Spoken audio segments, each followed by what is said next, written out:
یہ انداز جو ہے بڑا ایک چیلنجنگ سا انداز ہے، اور اس کا بھی جو پس منظر ہے پہلے آپ اس کو سمجھ لیجیے۔ نفسیاتی طور پر انسان کو اپنی خطا کا احساس ہو گیا، یہ بھی احساس ہو گیا جو میرا فرض تھا میں ادا نہیں کر رہا ہوں، مجھے ادا کرنا چاہیے، لیکن اب شیطان اگلا حربہ آزماتا ہے۔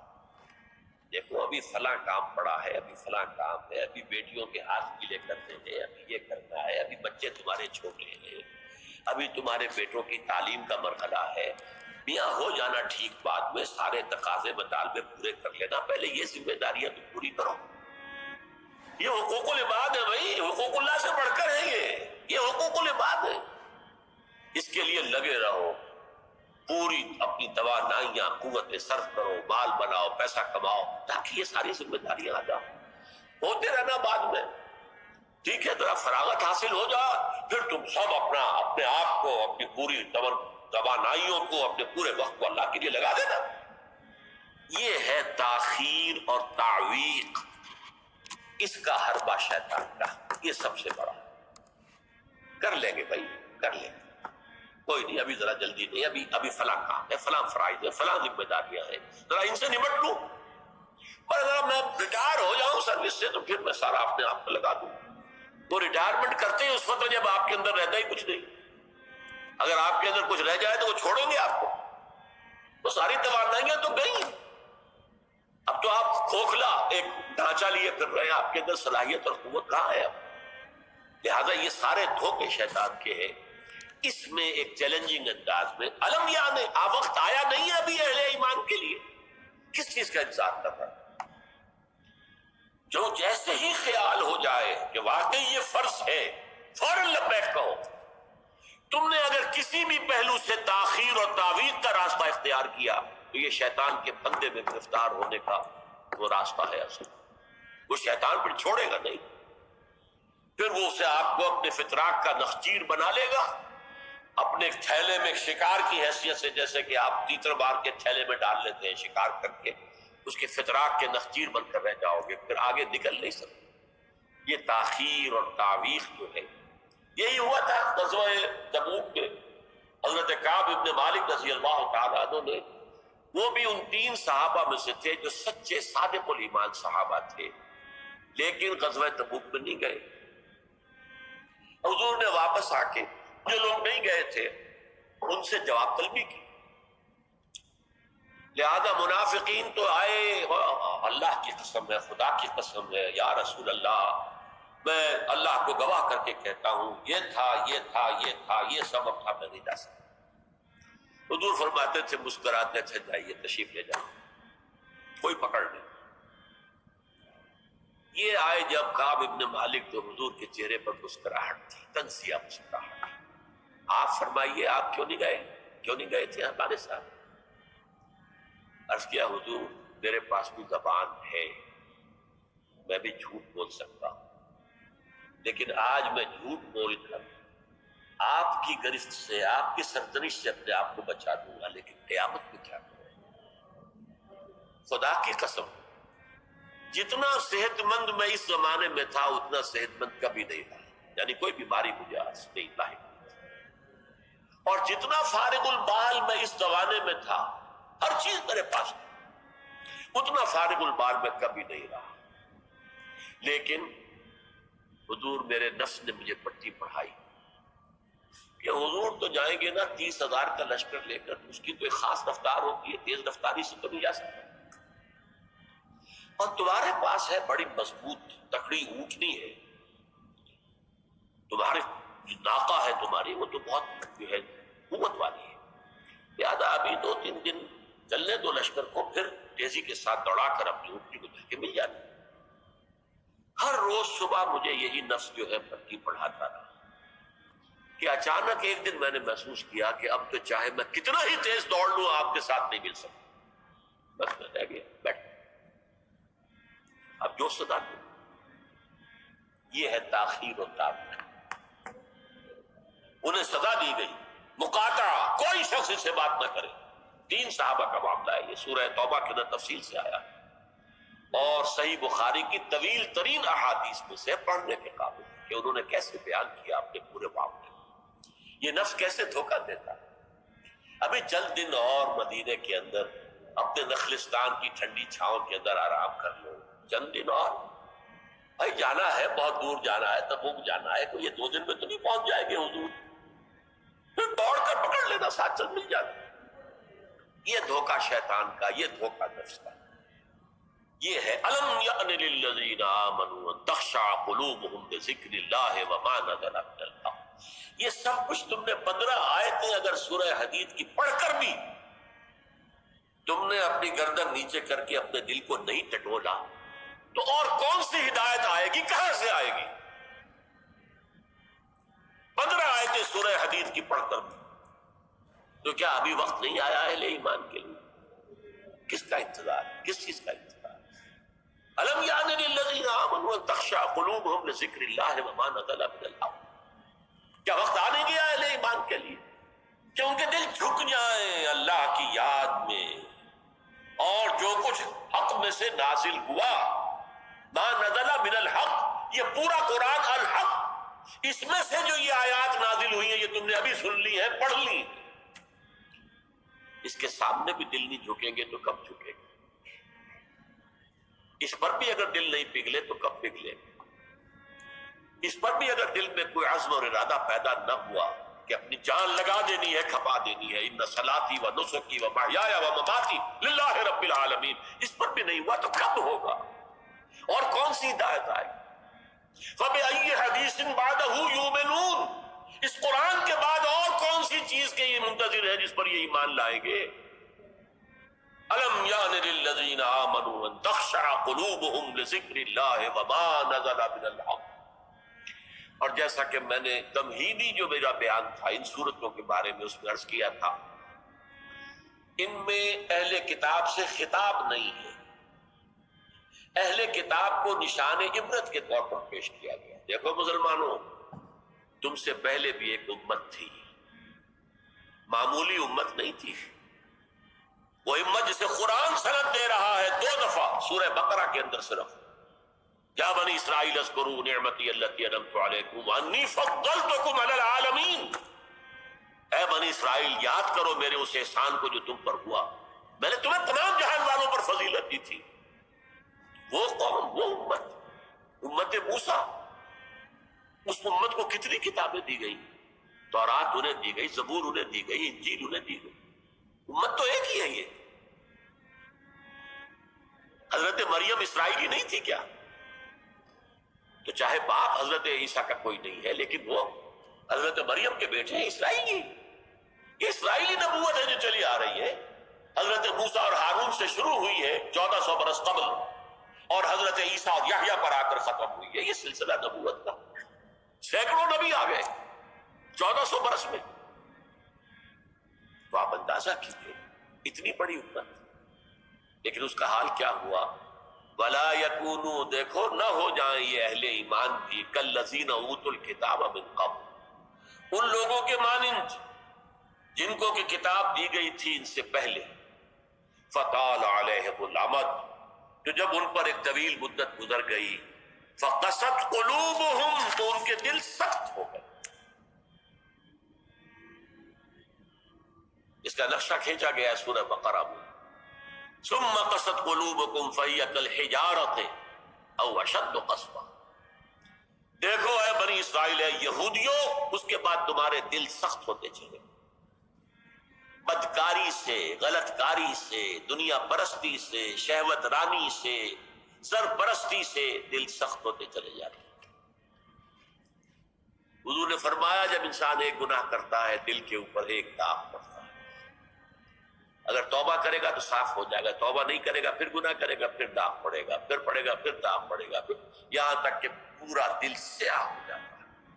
اور حضور نے اپنی مٹھی بند کر کے کہا ایسے ہو جاتا ہے، اب اس میں کوئی ہدایت داخل نہیں ہو سکتی، بند ہو گئی۔ اور جب یہ تھیلی بند ہوئی پھر اللہ کی مہر لگ گئی، ختم اللہ علی قلوبہم وعلی سمعہم طبع اللہ علی قلوبہم، اللہ نے مہر لگا دی ان کے دلوں کے اوپر۔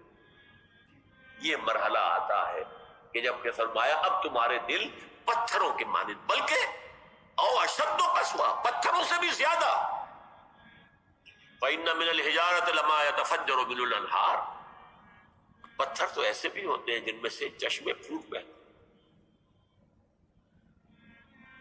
وَإِنَّ مِنْهَا لَمَا يَشَّقَّقُ فَيَخْرُجُ مِنْهُ الْمَاءُ، چٹانوں میں ایسی بھی ہوتی ہیں شق ہو جاتی ہیں ان میں سے پانی نکل آتا. وَإِنَّ مِنْهَا لَمَا يَهْبِطُ مِنْ خَشْيَةِ اللَّهِ، چٹانیں ایسی بھی ہوتی ہیں اللہ کے خوف سے گر پڑتی ہیں. وَمَا اللَّهُ بِغَافِلٍ عَمَّا تَعْمَلُونَ، تمہارے دل ان سے بھی سخت ہو چکے ہیں اور اللہ بے خبر نہیں ہے اس سے کہ جو تم کر رہے. آج اس امت پر بھی تو 1400 برس گزر گئے، کتنا عرصہ گزرا، اور آج وہی خواہشات ہیں. ہم تو امت محمد میں ہیں صلی اللہ علیہ وسلم، وہ تو شافع محشر ہے، وہ تو ہر امتی کو بخشوا لیں گے تب جا کر راضی ہوں گے. اللہ راضی کرے گا انہیں، وہ راضی اسی وقت ہوں گے جب ہر امتی کو بخشوا لیں گے. سیاں بے کوتوال اب ڈر کاہے کا؟ جب ہمارے سیاں ہمارے شوہر کہہ لے کوتوال بن گئے تو مجھے کس کا ڈر ہے؟ کوتوال ہی کا ڈر ہوتا ہے نا کہ وہ پکڑے گا. سیاں بھائی کوتوال، اب ڈر کاہے کا؟ یہ ہے مجھ امانی، دل کا امانی ہو. سیغفر لنا، ہمیں تو بخش دیا جائے، ہماری تو شفاعت ہو جائے. بھائی کچھ بھی ہے، ہم کلمہ گو تو ہیں، کچھ بھی ہے محمد کے نام لیوا تو ہے صلی اللہ علیہ وسلم. لیکن یہ قرآن مجید میں یہی ان کا قول نقل کیا گیا تھا. یہود نے کہا تھا نحن ابناء اللہ و احباؤہ، ہم تو اللہ کے بیٹوں کے مانتے ہیں، اس کو بڑے چہیتے ہیں. تو اللہ نے کیا جواب دیا؟ فَلِمَ يُعَذِّبُكُم بِذُنُوبِكُم، پھر اللہ تمہیں سزائیں کیوں دیتا رہا ہے؟ یہ نبوکدنضر کے ہاتھوں تمہیں کیوں پٹوایا؟ ہیکل سلیمانی کیوں برباد کروایا؟ یہ تم 100 برس تک اسیری میں رہے، بیبیلونیا میں، بابل میں، عراق میں، کیوں؟ تمہارا دوسرا جو تھا ہیکل بنایا تم نے، وہ بھی سن 70 میں گروا دیا ٹائٹس کے ہاتھوں. 1,33,000 ایک دن میں قتل کیے اس نے، ٹائٹس نے 1,33,000 یہودی یروشلم کے اندر ایک دن میں قتل کیے. اندازہ کیے پچھلی صدی میں 60 لاکھ یہودی جرمنوں نے ختم کیے، 6 ملین. اور ان کو اب بھی یہی کر رہا ہے، we are the chosen people of the Lord، ہم تو اللہ کے پسندیدہ بندے ہیں. یہی حال اس امت کا ہے. ہسپانیہ سے ایسے نکالے گئے کہ ایک بچہ تک نہیں بچا. تاتاریوں کے ہاتھوں کروڑوں قتل ہوئے. یہ سب کچھ تمہارے ساتھ ہوا کہ نہیں؟ کروسیڈرز کے ہاتھوں تمہاری پٹائی کم ہوئی تھی؟ 88 برس تک بیت المقدس عیسائیوں کے قبضے میں رہا تھا کہ نہیں؟ تو غور کیجیے، دلوں کو نرم کیجیے، اور دلوں کو نرم کرنے کا ذریعہ بھی قرآن. یا ایھا الناس قد جاءتکم موعظۃ من ربکم، موعظہ واعظ کہتے ہیں اس کو جو دل کو نرم کرے، اس میں رقت پیدا کرے. رقیق کہتے ہیں پتلی شے کو، رقیق مادہ، رقیق مادہ. دل سخت ہو جائے اسے نرم کرنے کی ضرورت ہے. اس کے لیے واعظ بھی سب سے بڑا قرآن. الم یان للذین آمنوا ان تخشع قلوبهم لذکر اللہ وما نزل من الحق ولا یکونوا کالذین اوتوا الکتاب من قبل، تمہارے سامنے موجود ہے. فطال علیہم الامد، پھر ان پر ایک مدت جب گزر گئی، فقست قلوبهم، تو ان کے دل سخت. البتہ یہاں ایک واقعہ میں اور عرض کر دوں. ایک دل کی سختی وہ تھی جو یہودیوں کی ہو گئی، یا ہم میں سے بھی بہت سو کی ہو چکی ہے. لیکن ایک اور دل کی سختی بھی ہوتی ہے، وہ اپنے احساس کی شدت کی بنا پر. یہ معاملہ حضرت ابوبکر کے ساتھ پیش آیا رضی اللہ تعالی. ان کے عہد خلافت میں ایک وفد آیا باہر سے. انہیں جب قرآن کی آیات سنائی گئی تو ان کی آنکھوں سے آنسو بہنے لگے. حضرت ابوبکر نے فرمایا ھٰکذا کُنّا حتیٰ قست القلوب، ایسے ہی ہم بھی ہوتے تھے، قرآن سنتے ہی، قرآن پڑھتے ہوئے ہمارے آنکھوں سے آنسو جاری ہو گیا، یہاں تک کہ ہمارے دل سخت. معاذ اللہ، معاذ، یہ شدت احساس یقیناً یہ ہوتا ہے جب آدمی عادی ہو جاتا ہے تو وہ کیفیت نہیں رہتی۔ میں نے اللہ کے فضل و کرم سے 6 حج کیے، لیکن جو کیفیت پہلے حج کی تھی وہ پھر کبھی نصیب نہیں۔ ویسے بھی یہ تھا کہ اس وقت تک ابھی اتنا ہجوم نہیں تھا، سن 62، اب آج سمجھیے 42 برس گزر چکے، تو اس وقت کا اور تھا۔ اب جو ہے وہ ہجوم جو ہے وہ اس میں کبھی انسان کو وہ اپنے اندر جھانکنے کا، کہیں تنہائی میں بیٹھ کر یاد کرنے کا موقع نہیں ملتا، لیکن وہ تھا۔ لیکن ویسے بھی بات یہ ہے کہ ایک آدمی، اب جو لوگ وہاں رہتے ہیں مکے میں رہنے والے، ان میں سے اکثر کو ہم دیکھتے ہیں وہ خانہ کعبہ کا اس اصل چوکور گھر کا بھی کوئی ادب نہیں کرتے، وہ تو ہر وقت ان کے نگاہوں کے سامنے عادی ہو گئے۔ تو ایک شکل یہ ہوتی ہے کہ جو ایک تعامل کثرت کے ساتھ جب ایک بات ہو رہی ہو تو پھر اس کی وہ تاثیر نہیں رہتی۔ تو فرمایا فقست قلوب، حضرت ابو بکر کا بھی وہ احساس کی شدت جو تھی، جیسے حضور نے فرمایا انہ لیغان علی قلبی، میرے دل پر بھی کبھی کبھی حجاب سا طاری ہو جاتا ہے، معاذ اللہ۔ کیسا حجاب؟ اب اس حجاب کے لفظ سے دھوکہ نہ کھا جائیے کہیں، ایک حجاب میرا اور آپ کا ہے، ایک حجاب محمد رسول اللہ صلی اللہ علیہ وسلم، کہ وہ جو اللہ کی طرف توجہ کی انٹینسٹی ہے، انٹینسٹی اس میں تھوڑی سی کمی بھی ہو گئی تو اسے آپ حجاب سے تعبیر، ہمیں تو وہ کیفیت ہی میسر نہیں ہو سکتی، لیکن اس انٹینسٹی کے، یہ لفظ انٹینسٹی انگریزی کا بار بار بول رہا ہوں، اس کی شدت، لیکن شدت کے لفظ کے اندر جو ہے وہ اتنا مفہوم نہیں آتا جتنا انٹینسٹی کے لفظ، وہ انٹینسٹی جو ہے اس میں ذرا سی کمی ہوئی حضور پریشان ہو گئے۔ وَإِنَّهُ لَيُغَانُ عَلَىٰ قَلْبِي وَإِنِّي لَأَسْتَغْفِرُ اللَّهَ 70 مَرَّةً فِي كُلِّ يَوْمٍ، اور ہر روز میں 70 مرتبہ استغفار کرتا ہوں اللہ کے نام۔ تو کیا آپ گناہ کرتے تھے؟ معاذ اللہ۔ یہ ذرا سی اس توجہ کی شدت میں، انٹینسٹی میں ذرا سی کمی ہوئی، اسے بھی آپ حجاب سے تعبیر۔ تو یہی ہے مفہوم حضرت ابو بکر کی قوم۔ لیکن ایک ہے قساوت قلبی، معصیت کی وجہ سے، دنیا پرستی کی وجہ سے، نفس پرستی کی وجہ سے، زر پرستی کی وجہ سے، شہرت پرستی کی وجہ سے، اقتدار پرستی کی وجہ سے، یہ پرستشیں جو ہے یہ جو دل کو سخت کرتی ہیں تو وہ پتھر اور چٹان سے زیادہ سخت ہو جاتا ہے۔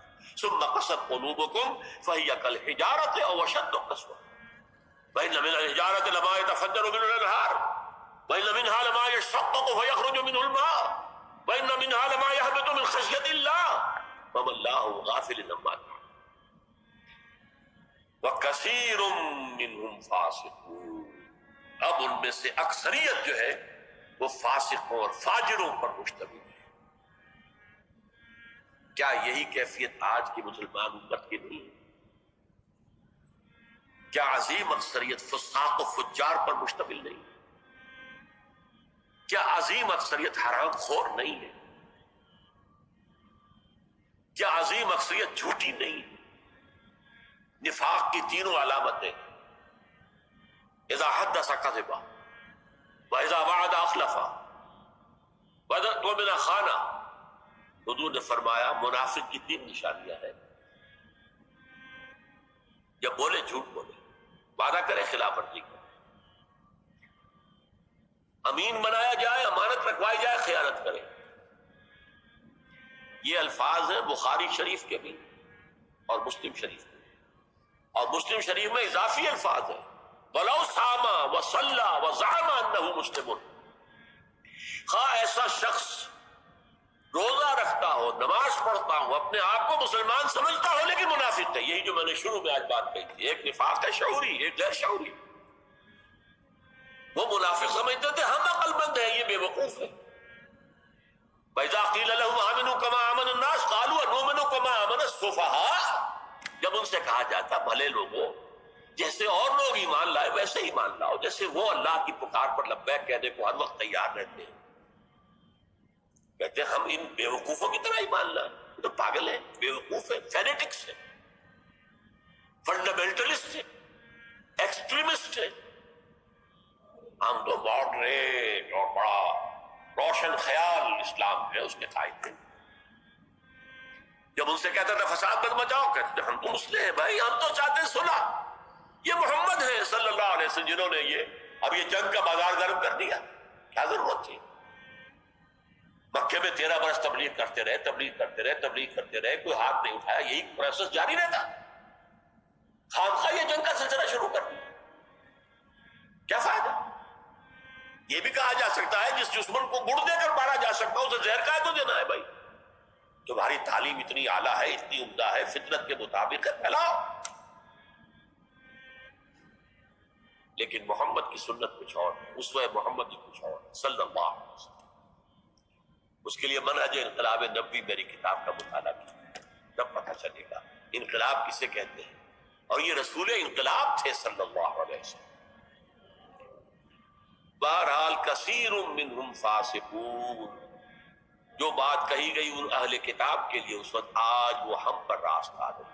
اللہ تعالی ہمیں اس سے نکلنے، توبہ کرنے، اللہ کی جناب میں سر جھکانے، اللہ کی کتاب کے سامنے سر جھکانے کی اللہ تعالی ہمیں توفیق عطا فرمائے.